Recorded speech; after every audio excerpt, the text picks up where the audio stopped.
Crefisa oferece Jornal Nacional. Olá, boa noite. Boa noite. O Irã assume a responsabilidade pela queda do avião ucraniano que matou 176 pessoas na quarta-feira. E admite que um míssil iraniano disparado por engano derrubou o Boeing. Em Teherã, milhares de manifestantes protestam contra o líder supremo do Irã. E países europeus querem uma investigação independente. A polícia prende o suspeito de chefiar a quadrilha que roubou mais de 700 quilos de ouro no aeroporto de Guarulhos, em São Paulo. Mais 2 pessoas aparecem com sintomas da síndrome que matou um homem em Minas Gerais. O Ministério da Educação planeja jogar fora quase 3 milhões de livros didáticos que nunca foram usados. A Rainha Elizabeth II convoca uma reunião de família para discutir o afastamento do casal Harry e Meghan. A nova modalidade que vai estrear nos Jogos Olímpicos de Tóquio exige habilidade e velocidade. No Pantanal, a recuperação da natureza depois das queimadas do ano passado surpreende pesquisadores. O Jornal Nacional está começando.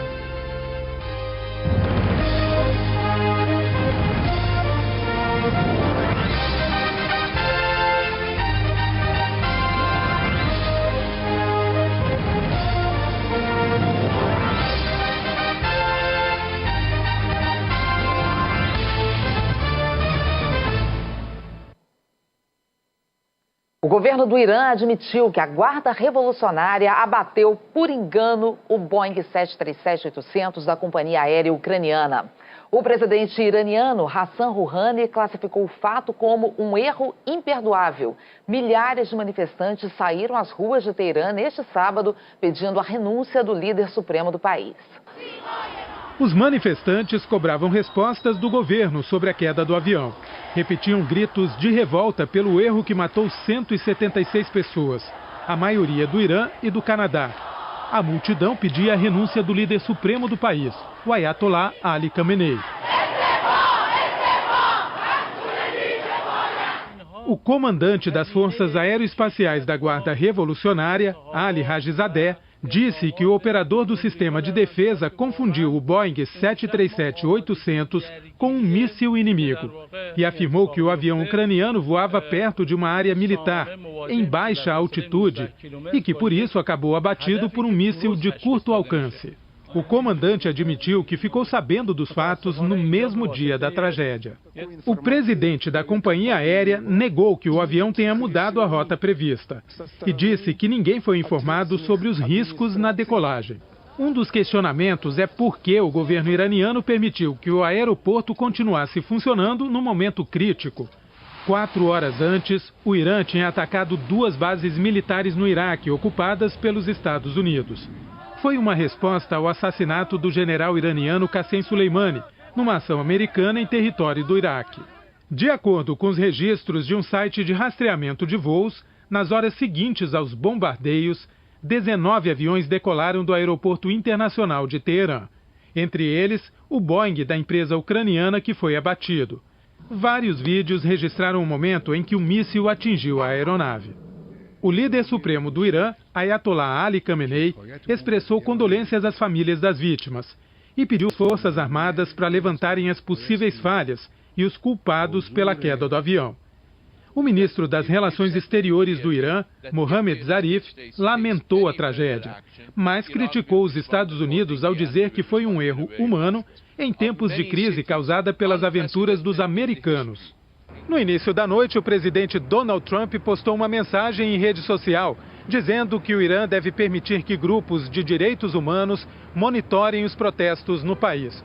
O presidente afirmou que não pode haver massacre, nem corte da internet, e acrescentou que o mundo está acompanhando o que acontece lá. Outros líderes também reagiram.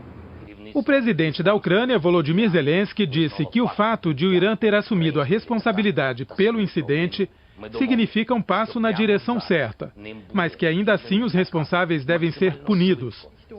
A primeira-ministra alemã Angela Merkel pediu uma investigação minuciosa e afirmou que tudo deve ser feito agora para ajudar os afetados pelo incidente. E o primeiro-ministro canadense Justin Trudeau disse que o Irã deve ser responsabilizado inteiramente pela queda do avião e pediu ao presidente iraniano que trabalhe para reduzir as tensões na região. Morreu ontem, aos 79 anos, o sultão de Omã, Qaboos bin Said. Ele era um dos governantes mais antigos e experientes do Oriente Médio. No poder desde 1970, Qaboos bin Said conseguiu manter a neutralidade do país nas disputas regionais e ajudou no equilíbrio entre vizinhos inimigos como Arábia Saudita e Irã. O corpo do sultão foi enterrado neste sábado, depois que centenas de pessoas se reuniram em orações na grande mesquita que leva o nome dele. Omã e outros países do Golfo Pérsico declararam 3 dias de luto. O primo do sultão, Haitham bin Tariq Al Said, foi nomeado sucessor e prometeu apoiar a política de coexistência pacífica e as relações de amizade com todas as nações. A polícia prendeu hoje de madrugada o suspeito de ser o chefe da quadrilha que roubou 760 quilos de ouro no Aeroporto Internacional de Guarulhos, em julho do ano passado. É nessa delegacia do centro de São Paulo que está preso Francisco Teotônio da Silva Pasqualini, de 56 anos. Segundo a polícia, o homem conhecido como Véio aparece nessas imagens momentos antes de uma reunião com o restante da quadrilha para planejar o crime. Quase 6 meses depois do roubo do ouro no aeroporto de Cumbica, a polícia considera que chegou à prisão mais importante desse caso. Policiais que investigam o tráfico de drogas tiveram a informação de que o homem, apontado como chefe da quadrilha, estava morando no ABC Paulista. Os investigadores passaram os últimos dias acompanhando os passos dele até que o encontraram no fim da noite de ontem, andando por essa rua de São Caetano do Sul. É uma prisão relevante, porque ele é o mentor intelectual desse roubo. Importante porque é possível obter elementos de prova em relação a ele, vários detalhes, elementos probatórios, que vai auxiliar na investigação, inclusive para recuperar o ouro que foi roubado. Segundo a polícia, Francisco tem antecedentes criminais por roubo e tráfico de drogas. O roubo do ouro foi no dia 25 de julho do ano passado. Criminosos armados se disfarçaram de policiais e entraram no terminal de cargas do aeroporto de Guarulhos. O bando rendeu os funcionários e usou uma empilhadeira para transportar a carga roubada. Os bandidos fugiram em uma ambulância, levando 760 quilos de ouro, 15 quilos de esmeralda, além de outras joias. A prisão de hoje foi a 6ª feita pela polícia nesse caso. Os outros 5 presos são Peterson Patrício, que trabalhava no aeroporto, Célio Dias, que era do estacionamento para onde a carga foi levada depois do assalto, Marcelo Ferraz, conhecido como Capim. Ele teria conseguido carros e armas para a realização do crime. Marcelo José de Lima, apontado pela polícia como ourives do bando, e Peterson Brasil, amigo de Peterson Patrício. Continua foragido Joselito de Souza. Sobre o paradeiro do ouro e das joias, avaliados em mais de 100 milhões de reais, a polícia apura se parte dessa fortuna foi exportada para a China em pequenos filetes escondidos dentro de celulares. Mas a investigação ainda está em andamento. 2 moradores do interior de Minas Gerais estão internados com suspeita de contaminação pela mesma substância encontrada na cerveja produzida pela Baker. No estado, já são 10 casos investigados por uma força-tarefa. Uma mulher internada em um hospital de Viçosa, na zona da Mata Mineira, é mais uma pessoa com suspeita de intoxicação pela cerveja Belo Horizontina. A paciente deu entrada aqui no hospital na última quinta-feira com sintomas similares a síndrome nefroneural. A paciente está com a função renal um pouco complicada, mas está consciente, não tem nenhum sintoma que diz respeito à questão neurológica. Os sintomas da síndrome nefroneural começam com dores abdominais, náuseas e vômitos. Em 72 horas, evolui para insuficiência renal. E, na sequência, aparecem problemas neurológicos que afetam parte do rosto e da visão. Um dentista de São Lourenço, no sul de Minas, foi encaminhado para fazer o tratamento em Belo Horizonte. Ele disse que bebeu a cerveja e depois passou mal. Até agora, a Força-Tarefa investiga 10 casos suspeitos, mas não diz se os de São Lourenço e Viçosa estão entre eles. Em Ubá, também na Zona da Mata, um homem com suspeita da intoxicação morreu. O corpo foi enterrado ontem. O genro dele, que também bebeu a cerveja, está internado. As garrafas do lote de cervejas investigado foram vendidas para cidades de Minas Gerais, São Paulo, Espírito Santo e Distrito Federal. O Ministério da Justiça deu prazo até terça-feira da semana que vem para que a Baker apresente um plano para os consumidores devolverem as cervejas que já foram compradas, ou então que apresente provas de que não tem envolvimento com a contaminação. Análises de laboratório detectaram dietileno glicol em 2 garrafas da cerveja Belo Horizontina, recolhidas nas casas de pacientes internados. Hoje, a Baker iniciou a vistoria interna de seus processos e reafirmou que não usa esse produto em toda a linha de produção. Várias diligências foram feitas na indústria e nenhuma autoridade identificou a presença dessa substância, desse agente químico na indústria.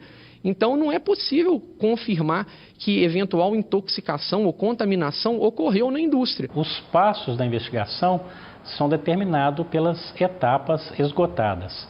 Então, a primeira etapa é afirmar ou não pela utilização do dietileno glicol pela empresa. Em caso negativo, nós iremos buscar como surgiu esse produto nas garrafas de cerveja, se foi uma contaminação externa ou não. O Jornal Nacional tem mostrado alagamentos provocados pelas chuvas em várias cidades brasileiras nas últimas semanas. Em muitos casos, as inundações poderiam ser amenizadas ou até evitadas se as bocas de lobo não estivessem obstruídas por lixo. É como enxugar gelo. O Batalhão da Limpeza percorre as ruas e avenidas da capital paulista, recolhendo o lixo que agrava as enchentes. Até outubro do ano passado, a prefeitura retirou 10 mil toneladas de detritos nos bueiros e bocas de lobo na cidade, o triplo do ano anterior. Em Belo Horizonte, tinha tanta coisa atrapalhando o caminho da água que foi preciso trazer um caminhão para recolher. Os agentes da limpeza retiram de tudo um pouco nos bueiros da capital mineira. Garrafa PET, embalagem de salgadinho. Tem até aquele aparelho que já ajudou alguém a ficar limpinho, descartado no meio dessa sujeira. Mas é desse jeito, o povo não tem educação não, meu filho. O povo não tem um pingo de educação. A Prefeitura de BH declarou que ano passado gastou 6 milhões de reais nas ações de limpeza da rede, que foi feita para recolher apenas água da chuva. O descarte irregular de lixo provocou o entupimento de 44 quilômetros de tubulação. Péssimo exemplo quem faz isso, né? É muita coisa que não serve mais deixada no lugar errado.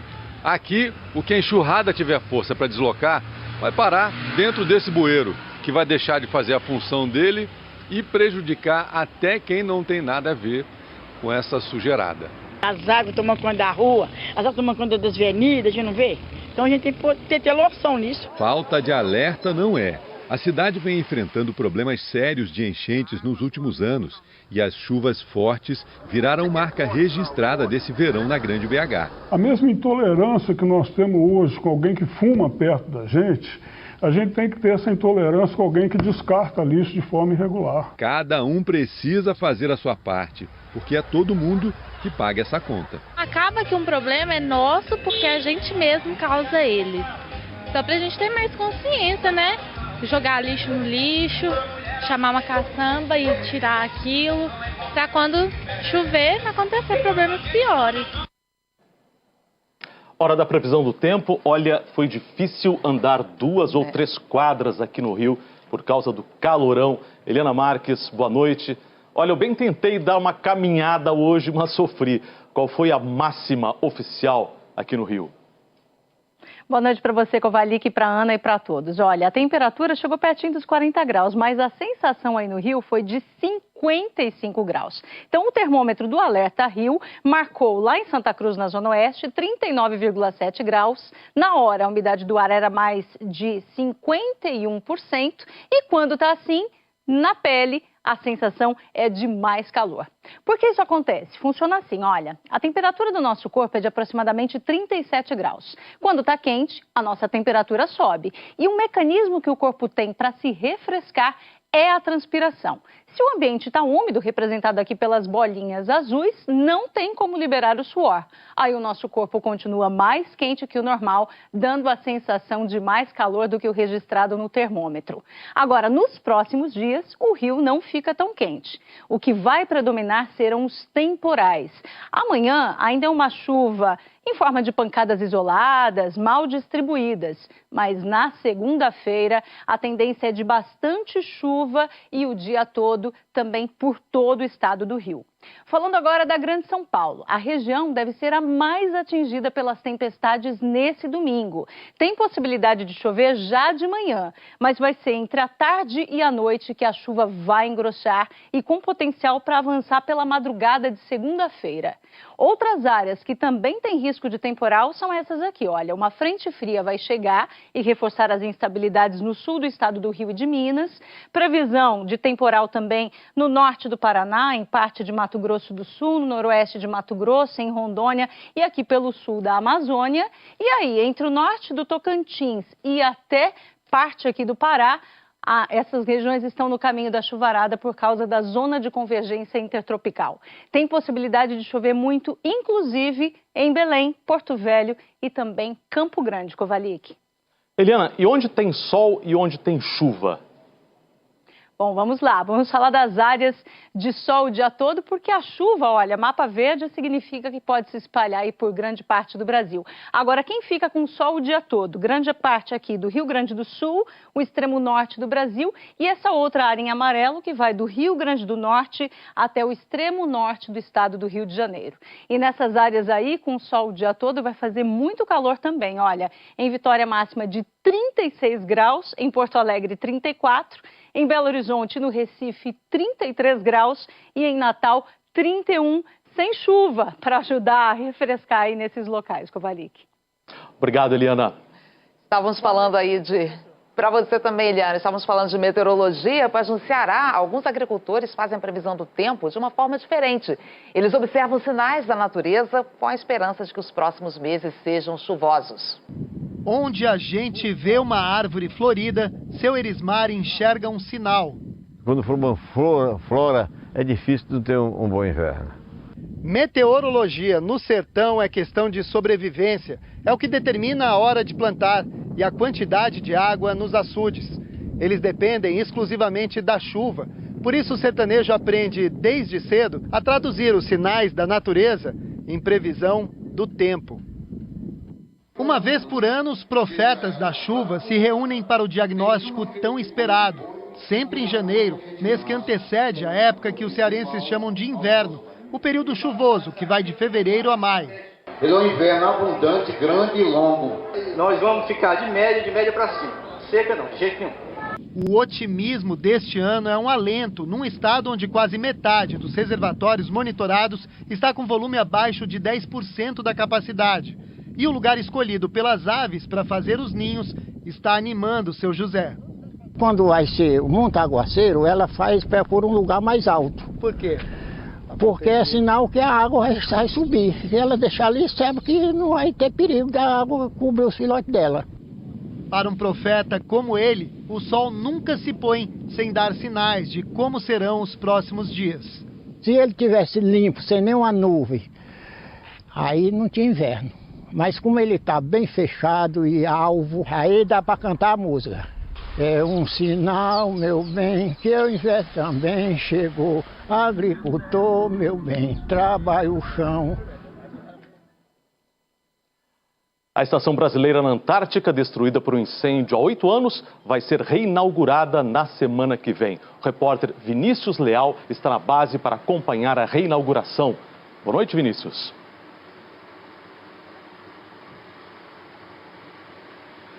Boa noite, Kovalik, boa noite a todos. Aqui, apesar do dia, já é noite, mesmo horário do Brasil. Aqui na Antártica, nessa época do ano, escurece ali pela meia-noite, é um crepúsculo, 3h30 da manhã, já está de dia de novo. Eu estou aqui no navio da Marinha do Brasil, que é quem cuida de todo o transporte, o traslado nesse verão antártico, a Operação Antártica Brasileira, e também é responsável pela base Comandante Ferraz. Ali está a nova base que a gente vai conhecer a partir de amanhã, bem maior que a anterior. Esta base aqui teve investimentos de 100 milhões de dólares, mais 2 milhões de reais só em equipamentos para os 17 novos laboratórios. A anterior tinha apenas 7 laboratórios. Isso vai ampliar a capacidade de pesquisa do Brasil em geologia, na biodiversidade, em abastecimento à indústria farmacêutica, medicina, à indústria cosmética E a inauguração oficial está marcada para a próxima terça-feira, dia 14, às 5 da tarde, horário de Brasília, com a presença confirmada do vice-presidente da República, Hamilton Mourão, e dos ministros de Ciência e Tecnologia,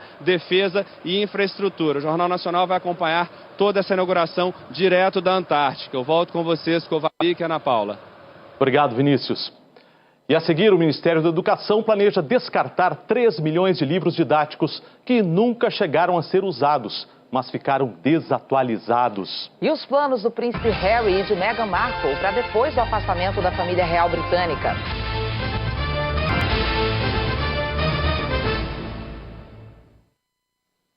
$120 milhões de pessoas físicas e jurídicas estão começando a usar hoje a pontuação do cadastro positivo para conseguir empréstimos mais baratos. O cadastro positivo é um banco de dados que reúne informações sobre todos os pagamentos realizados pelos consumidores. Francis primeiro achou estranho, depois gostou de fazer parte. Aí eu falei, o que aconteceu com o meu nome, né?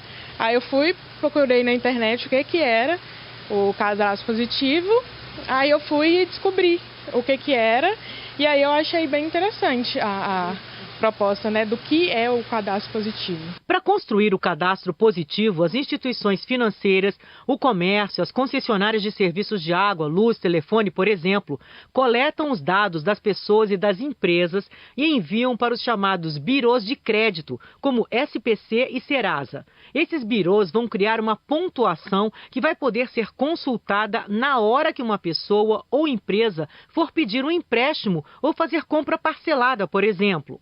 São informações sigilosas. A tela vai mostrar somente para o comerciante a pontuação dele no score.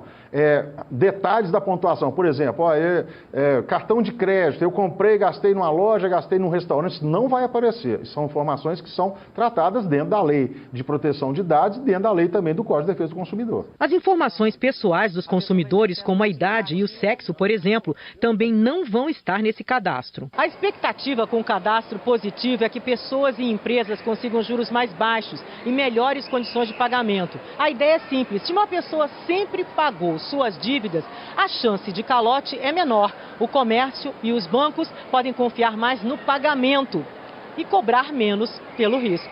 O Procon afirma que, mesmo assim, o consumidor precisa ficar atento às condições oferecidas na hora de negociar. Ele pode, inclusive, aproveitar que está no cadastro positivo para ele verificar se as condições de um crédito que, porventura, foi oferecido a ele, são, de fato, melhores em razão dele estar no cadastro positivo. E, para isso, ele tem que fazer uma boa pesquisa prévia das taxas praticadas pelas instituições financeiras. O Procon afirmou ainda que o consumidor tem direito a acessar todas as informações sobre o perfil dele, para poder corrigir e atualizar os dados. O Ministério da Educação estuda jogar fora quase 3 milhões de livros didáticos que nunca chegaram até os alunos. São exemplares comprados em gestões anteriores e que agora são considerados desatualizados. A reportagem do jornal O Estado de São Paulo teve acesso a um documento interno do Fundo Nacional de Desenvolvimento da Educação, o FNDE. O texto, segundo o jornal, faz um alerta para a necessidade de reduzir o estoque de livros didáticos concentrado neste centro de logística dos Correios, na Grande São Paulo. Um processo para desfazimento dos livros inservíveis, que teriam sido impressos entre 2005 e 2019. Ainda segundo a reportagem do Estado de São Paulo, seriam pelo menos 2.900.000 livros, que teriam custado aos cofres públicos perto de 20 milhões de reais e continuariam dando prejuízo pelo custo do armazenamento. O FNDE confirmou em nota que está formando uma comissão para levantar eventuais falhas nos processos de anos anteriores e discutir a futura destinação dos livros, e que a chamada reserva técnica é gerenciada pelo governo federal desde 2014. Antes, ficava a cargo das secretarias de educação. Em dezembro, o Fantástico mostrou o desperdício de uma montanha de livros didáticos, vendidos como lixo, picotados em máquinas de reciclagem, para virar até papel higiênico, enquanto nas escolas faltavam livros para os alunos. Os livros são levados para a esteira e em minutos são destruídos. Especialistas ouvidas pelo Jornal Nacional dizem que o programa do livro didático no Brasil é o maior do mundo, com 150 milhões de exemplares destinados a perto de 50 milhões de estudantes por ano. E que é preciso combater erros de gestão que geram desperdício. É importante lembrar que é um desperdício não só financeiro, mas um bom uso poderia ser dado ao longo dos anos para esses livros. Ninguém parou para pensar qual é a solução, mas mais importante ainda é evitar que isso aconteça de novo. Quanto à destinação dos livros estocados, que essa análise seja feita com muito critério e com muita consistência e com muita transparência, que se fique muito claro quais os critérios que serão utilizados para decidir se um livro deve ou não ser descartado. Porque é bem importante não deixarmos que essa discussão ponha em dúvida e ponha em xeque a importância e a validade do livro didático. Um estudo técnico do Conselho Nacional de Justiça, feito em 2010, concluiu que a criação do juiz de garantias era inviável. Com a nova lei, um juiz ficará responsável pela fase inicial do processo e outro juiz fará o julgamento. A lei foi sancionada em dezembro e passa a valer no próximo dia 23. Hoje, reportagem do jornal O Globo diz que em 2010, o CNJ, Conselho Nacional de Justiça, concluiu em uma nota técnica que a criação do juiz de garantias era inviável. A Rede Globo teve acesso ao documento que mostra que 40% das varas da Justiça Estadual no país tinham um só juiz. E afirma que a exigência de um novo juiz acarretaria ônus ao já minguado orçamento da maioria dos judiciários estaduais, além de representar um perigo iminente de prescrição de muitas ações penais. O levantamento mais recente do Departamento de Pesquisas Judiciárias, também do CNJ, mostrou um número diferente, que em 2018, 19% das varas da Justiça Estadual funcionavam com apenas um juiz. Pela lei, o juiz de garantias será o responsável por acompanhar a investigação, autorizar, por exemplo, prisões preventivas, quebras de sigilo, bloqueio de bens. E outro juiz ficará com a tarefa de julgar se o réu deve ou não ser punido. 2 ações de magistrados e 3 de partidos políticos pedem a suspensão da implantação do juiz de garantias. Entre os argumentos, alegam que não há número suficiente de juízes para desempenhar a nova função e o aumento de gastos para a Justiça. O presidente do Supremo, ministro Dias Toffoli, que defende a implantação do juiz de garantias, criou um outro grupo de trabalho no próprio CNJ para estudar como pôr a lei em prática. Foi feita uma consulta pública para ouvir a opinião de entidades e representantes do Poder Judiciário. Até quarta-feira, o grupo de trabalho deve apresentar um levantamento sobre os efeitos da aplicação da lei. Serão levadas em conta as 70 sugestões recebidas. A maioria veio de juízes e tribunais. Entre elas, o adiamento da criação do juiz de garantias. Hoje, o ministro Sérgio Moro, que recomendou ao presidente Jair Bolsonaro o veto à criação do juiz de garantias, voltou a falar da dificuldade de implementar a medida. O judiciário evidentemente evoluiu, mas, na minha opinião, não o suficiente para que essa medida possa ser implementada, especialmente em comarcas com juiz. Então, o que se espera é que, se isso não for suspendido pelo Supremo Tribunal Federal ou invalidado, porque talvez existam alguns vícios aí, principalmente de iniciativa, é que exista uma regulação para dar uma segurança à população de como isso pode ser implementado sem que haja um abalo no funcionamento da Justiça. O Jornal Nacional perguntou ao presidente do Supremo e do CNJ, ministro Dias Toffoli, se ele considerou o estudo já feito pelo próprio CNJ, mas não obtivemos resposta. O Fantástico vai revelar novos vídeos da Operação Pés de Barro, a investigação da Polícia Federal sobre pagamentos de propina que seriam entregues a um deputado federal. O Diário da Propina. Separando aqui 30 mil reais nessa bolsa. Um empresário fez delação premiada e passou a gravar a entrega de dinheiro. O dinheiro é destinado para o deputado federal Wilson Santiago. Para a PF, dinheiro público desviado da obra que levaria água para o sertão da Paraíba. Infelizmente, a gente pode fazer esperar pela divindade, né? Um vídeo impressionante. Este homem é arremessado enquanto calibra o pneu do caminhão. Por que isso acontece e como evitar? Harvey Weinstein começou a ser julgado esta semana em Nova York. Um documentário traz o relato das vítimas do todo-poderoso produtor de filmes, que é acusado de assédio sexual por pelo menos 80 mulheres. De repente ele apareceu completamente nu e eu fiquei paralisada. Imagens raras do general iraniano morto em um ataque aéreo americano. Como ele conquistou tanto poder no Oriente Médio. O jogo virou na savana africana. 2 leões vão conseguir encarar essas 20 hienas. É a série Dinastias. É fantástico, é depois do Faustão, nosso Domingo Juntos.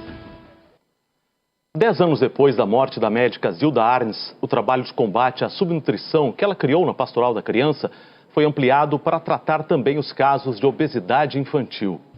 Essas mulheres são voluntárias de uma missão que começou há 36 anos em Florestópolis, no norte do Paraná.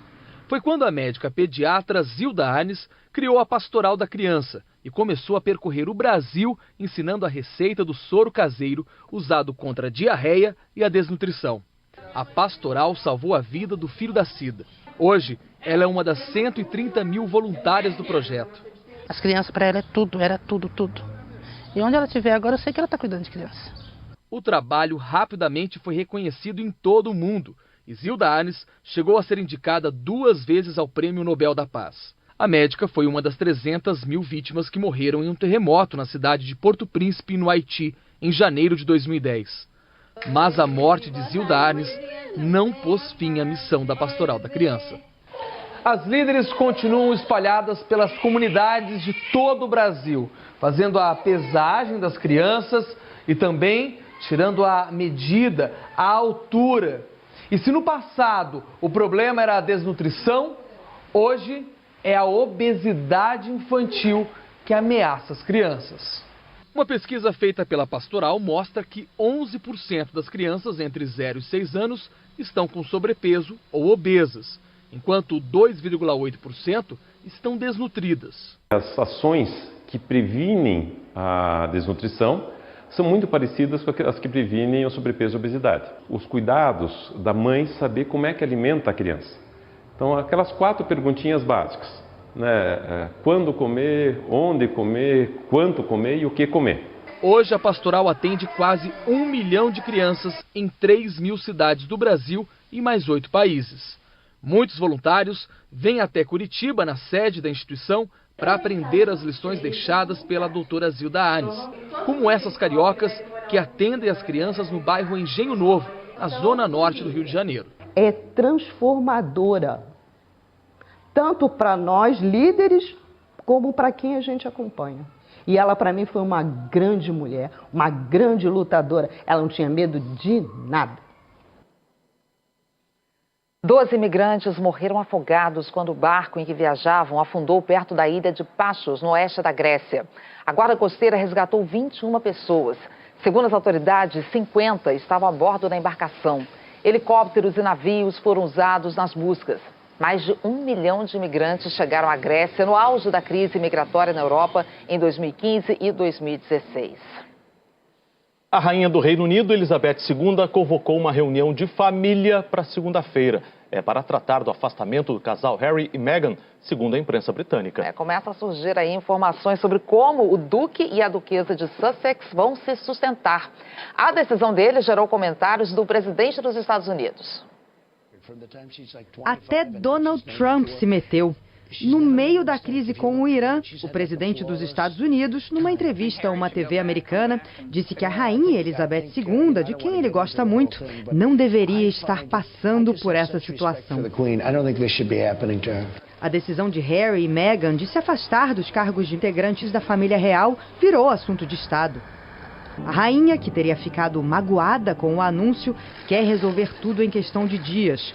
Os governos canadense e britânico estariam envolvidos, já que o casal vai dividir o tempo entre América do Norte e Reino Unido. Meghan já está em território canadense e há relatos de que Harry pode se juntar a ela na semana que vem. Um dos pontos importantes nessa negociação com a família real é a questão financeira, mas especialistas preveem que o casal não vai ter problema com isso e que pode criar uma marca milionária. Esse especialista em marketing diz que Harry e Meghan agora podem ganhar fortunas com contratos de publicidade e palestras, por exemplo. Outros afirmam que eles podem se tornar maiores que outros casais celebridade, como David e Victoria Beckham e Barack e Michelle Obama. Harry e Meghan já fizeram um pedido para patentear a marca deles, Sussex Royal, e fazer uma linha de produtos que incluem brinquedos e material esportivo. O jornal britânico The Times afirma que Meghan já fechou um acordo com a Disney para emprestar a voz dela para uma dublagem. O dinheiro iria para uma instituição de caridade. Falta combinar com a rainha. Críticos questionam se transformar um integrante tão importante do clã em astro mundial pode afetar a reputação da família real. Uma outra marca que, apesar das crises, se mantém sólida há séculos. A seguir, a recuperação do Pantanal depois das queimadas do ano passado. E a velocidade de uma nova modalidade que vai estrear nos Jogos Olímpicos de Tóquio.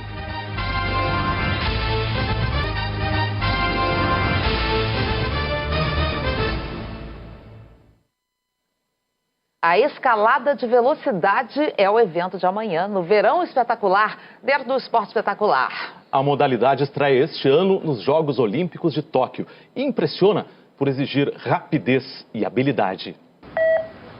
Eles não precisam de efeitos especiais. Sobem pelas paredes, sem os truques que vemos no cinema. Que é real mesmo, aqui é a mão na parede, pé empurrando, braço puxando e chegar até o fim. 6 homens e 6 mulheres vão disputar quem é o mais rápido nessa parede de 15 metros, altura de um prédio de 5 andares. A escalada de velocidade é uma das modalidades estreantes nos Jogos Olímpicos de Tóquio. Eu já escalei paredões, cascatas de gelo, até no Monte Everest, a montanha mais alta do mundo, eu já estive. E só por curiosidade, vamos ver até onde eu consigo chegar nesse muro de escalada.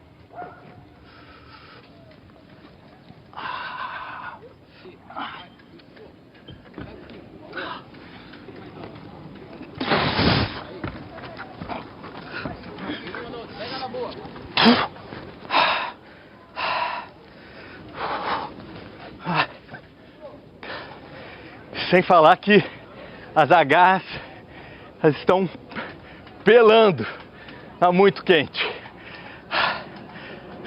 A temperatura beirando os 40 graus é justamente o que está assustando o russo Vlad Deulin, número 1 do circuito mundial, e que leva pouco mais de 5 segundos para chegar ao topo.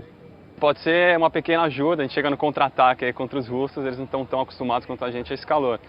O sol de verão pode ser mesmo um aliado para o recordista brasileiro César Grosso, com 7 segundos e 14 centésimos. Luana Riscado, de Niterói, foi a melhor brasileira na tomada de tempos, 13 segundos e 88 centésimos. Amanhã a disputa é pra valer, nas 31 garras desse paredão. E agora os outros destaques do Esporte Espetacular de amanhã. Olá, boa noite. Boa noite. A onda de técnicos estrangeiros. Tem no Flamengo, no Inter, no Atlético, no Santos. E você vai conhecer o Luiz Miguel, técnico português, que está ralando no Brasil desde 2006. O português não entende nada de futebol, cansei de ouvir isso na beira de campo. Né? Você já imaginou subir num ringue de MMA e lutar só com um braço? Ah, pô, sai daqui, aleijado. Ei, Capitão Gancho. Você vai conhecer a história de Marley Max, no segundo episódio da série Dias de Luta. A Expedição Brasil embarca numa jornada atrás das corredeiras mais poderosas do centro-oeste brasileiro. Expedição Brasil! É amanhã, depois do Alto Esporte. A gente se vê. Morreu aos 88 anos Valdir Joaquim de Moraes, um dos maiores goleiros da história do Palmeiras. Como jogador, Valdir conquistou 3 campeonatos brasileiros pelo clube paulista na década de 1960. Foi também preparador de goleiros e integrou a comissão técnica da seleção brasileira na Copa do Mundo de 82. Valdir foi internado há 4 dias no hospital de Porto Alegre depois de passar mal. Hoje ele teve falência de múltiplos órgãos. O velório e a cremação estão marcados para amanhã. Há 4 meses, os incêndios que queimaram grande parte do Pantanal deixaram biólogos e ambientalistas preocupados com a reprodução dos animais. Mas a natureza surpreendeu. O tuiuiu se exibe e abre as asas para secar as penas. No contraste da paisagem queimada, a onça desfila com o almoço recém-capturado. As mais de 30 onças pintadas que vivem na fazenda reapareceram. Cada dia que passava a gente avistava um indivíduo diferente. Mantiveram seus territórios, as mães que estavam cuidando dos filhos permaneceram cuidando dos seus filhotes, ou seja, devem ter levado seus filhotes para áreas seguras. E quem vem aqui hoje acha que nunca houve um incêndio dessa dimensão. No ano passado, o fogo destruiu quase 3 milhões de hectares de vegetação nativa em Mato Grosso do Sul, uma área 19 vezes o tamanho da cidade de São Paulo. A rápida recuperação do Pantanal surpreendeu a todos. Os carandás queimados pareciam mortos e esturricados. Bastou chover um pouco e nem parece o mesmo lugar. A estrutura do caule do carandá está protegida aqui dentro. E lá para cima ela está rebrotando? Lá para cima está rebrotando. Pode ver que queimou aqui algumas folhas embaixo, né? E a parte superior ali ela está rebrotando. O verão pantaneiro lembra a primavera, campos repletos de flores e borboletas. O tarumã centenário rebrotou, mas os frutos não cresceram. As pontas dos ramos queimaram, justamente as pontas onde estariam floridos, e agora já não tem a quantidade de frutos que a gente esperaria nesse período. O fogo também atingiu metade dos ninhos das araras azuis, ave vulnerável à extinção. Durante o incêndio, as chamas chegaram bem perto desse cumbaru, que já tinha um ninho de arara azul. Muita fumaça, muito calor, lá dentro tinham 2 ovos. Esses ovos eclodiram, os filhotes nasceram, mas morreram 1 semana depois. Só que o casal voltou, fez uma nova postura. E o filhotinho, ó, tá aqui, com 10 dias de vida e muito saudável. Os casais não abandonaram os ninhos e surpreenderam até a pesquisadora que há 30 anos estuda a espécie. E é como um perfume para mim, esse cheiro de leite de coco. Esse ninho, que ficou cercado pelo fogo, agora está assim. O filhote que estava ali sobreviveu. A gente viu, diferente de outros anos, uma quantidade enorme de casais fazendo nova postura após a perda de ovos ou filhotes. E hoje a gente tem aqui em torno de 34 filhotes neste momento. Tem ainda filhotes pequenos, filhotes como esse já pronto para voar. 2020, positivo, porque as araras estão dando um show de sobrevivência. E o Jornal Nacional fica por aqui. Uma boa noite. Boa noite e um ótimo domingo para você.